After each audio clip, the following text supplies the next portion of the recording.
Hello, hello. So, how's everybody doing? Let's see there we are. There we are. This is the story right here. I earn more than my husband, but I don't want to pay more of our bills. That doesn't make any sense. What are you doing with the money? If it if it doesn't aid both of your lives, what are you doing with the money? Like, that doesn't make any sense. You don't have to pay more of the bills if the bills are already covered. But like if there's other expenses, pony up. Like help both of you have a better life. What are you talking about?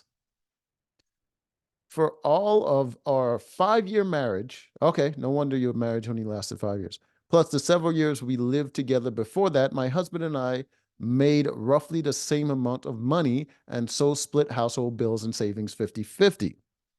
Sounds like a partnership. This went into our joint account.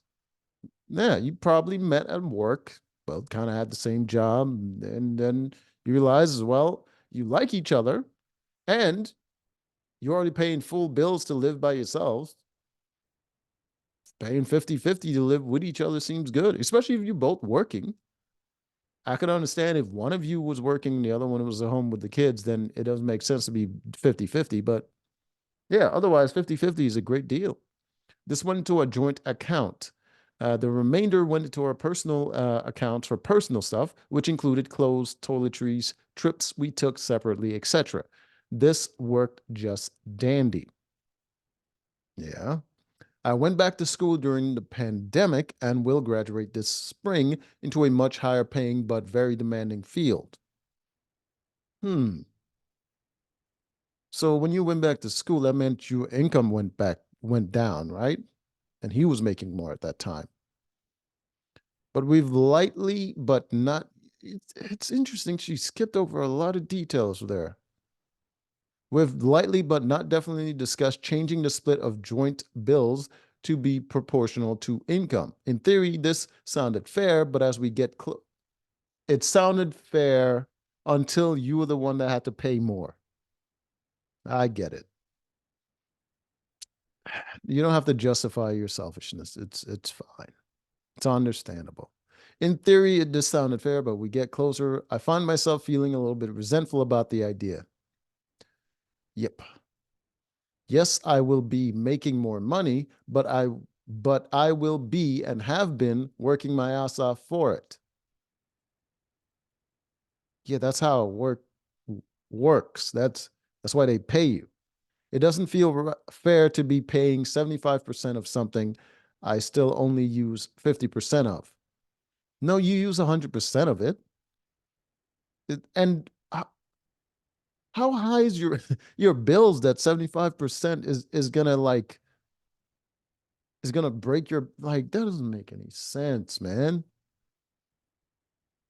It doesn't make any sense.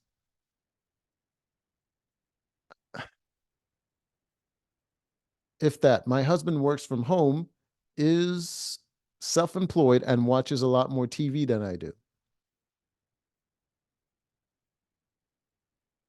Sounds like she resents him because he works from home. That's what it sounds like. She wish she could just be at home and chill. But but then if that was the case, why is she pursuing her career advancements to that point where she's now earning more money than him? It sounds like she's more ambitious than he is. And at the time that they got together, when they were at the same point, it was fine. But now that he hasn't advanced as the longer they've been together, she started to resenting him. She's trying to rationalize those feelings. Uh, but it's kind of sounding kind of like she's a dick. But I understand it. All right. I understand what is going on. It's very difficult to translate emotion into reason. The reason being is that sometimes it's just petty.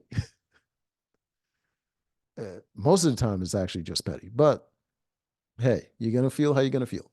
I want full benefits of that bigger salary I'm busting my butt for. What are you going to spend it at?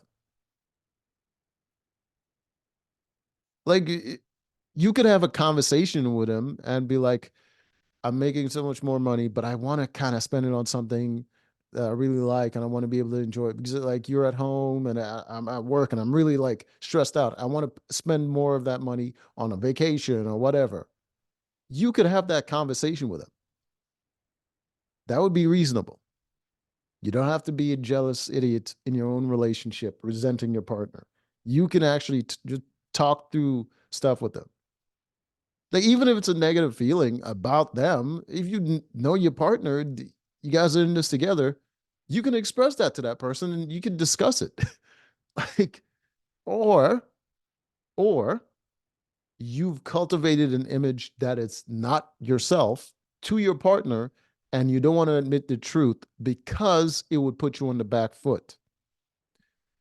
Because the moment you express that, oh, you're starting to resent this and that is gonna dig into a bigger conversation about, okay, why were you mad about this the other day when he apologized knowing he didn't do anything wrong, and you said you were mad about this thing, but now that you have admitted this, it seems like the moment where it was your turn to take out the trash and you got pissed off about it, it wasn't about the trash, more like you just felt he doesn't do enough because you're making more. You see what I mean? It opens yourself up to scrutiny in a way that you just don't kind of want to get it.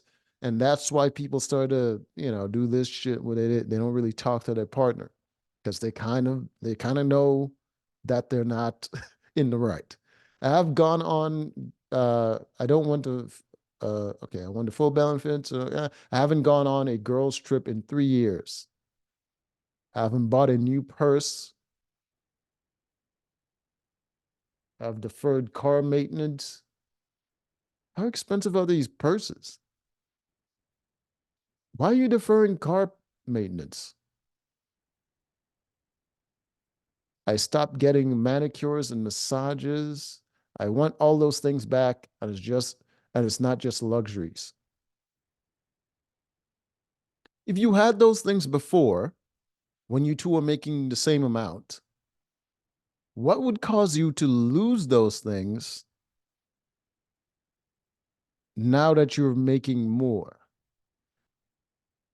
Unless there was a period in time where you were not making the same amount, maybe possibly in school at a certain point where he was making more and covering a lot more of the expenses, and it didn't go far enough for you to have girls' trips 3 years.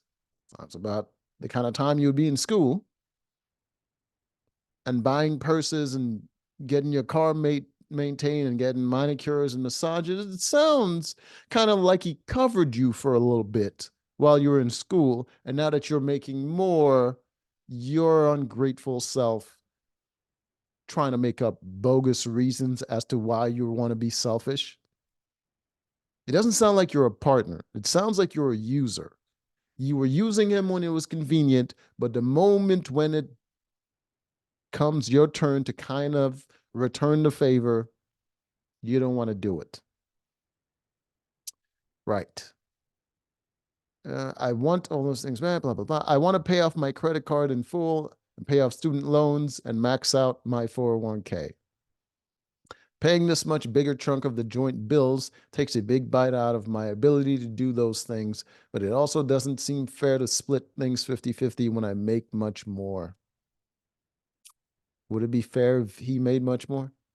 I know this is sort of silly and selfish, but it's lingering. How do I talk to my husband about it in a constructive way and figure out a solution that leaves us both feeling good? Is there a solution? Oh my God. Are people going to give solutions? Uh, I love your question because it cuts to the heart of everything that makes sharing finances difficult. How do you split expenses when one person, blah, blah, blah. Most important, how do you protect yourself from the creeping relationship killing snake in the grass that is resentment? First of all, congratulations and blah, blah, blah. Get to the point. Big chunk of your new page. Okay. Reservation about sharing a big chunk. Yeah, your husband doing so will infringe on your ability to put money into things you value and have had to sideline during the past few years. You, are you saying he didn't have to sideline anything? I also agree that neither of the options on the table, 50-50 versus income proportional split, sounds right for your current situation. Why? There's nothing that she said that convinced me that she's right in this situation. Nothing. But luckily for you, there are infinite other solutions, and you don't have to pick just one. Something isn't working, you just change it. Yeah. The problem with changing a compromise to fit your feelings randomly is that compromise no longer becomes possible because it forces every compromise to now be a negotiation. Now you two are somehow trying to get one over on each other or trying to balance the scales on each other because you can no longer compromise because the other person is not compromising in good faith. Because the moment the rules no longer benefits them, they change it. That is the problem with relationships, and that is the problem with these compromises, is that people aren't being honest. And they're not honestly looking out for your well-being. It only matters if it's in their best interest in the moment. All right, reading your letter, I'm curious about how your husband feels about all this. Let's give him the benefit of the doubt and assume he cares deeply about your feelings and doesn't want to freeload off of your new hard work one paycheck. But there's only one way to know for sure. You have to talk to him about it. Yeah, I don't think he wants to freeload off of her paycheck. I think they establish the rule at a convenient time because I think uh, she was able to go to school at that time because I can't. There's no way she was going to school to get a better paying job, and at that time she can contribute 50% that she promised before. There's no way. I think it adjusted to the point where he had to pay more, and now that she's making more, and I think that was the original part of the negotiation, that there's going to be a point now she's going to go to school and she's going to be making more money. In that period of time, her husband has got to take up a larger part of the bills, with the expectation that when she gets the better paying job and she's making more money, then it swings back because it doesn't make sense otherwise. Because if they had a conversation that it's going to be 50-50, it doesn't matter who's making more at that point. The reason that she would even bring up the fact that they're having this conversation is because they probably had a deal prior that she's now trying to renege on. Yo, people, you got to open your third eye. First, acknowledge that you're grappling with this and that you want to explore. So you're trying to give reasonable solutions to unreasonable people. And yeah, anyways, until next time.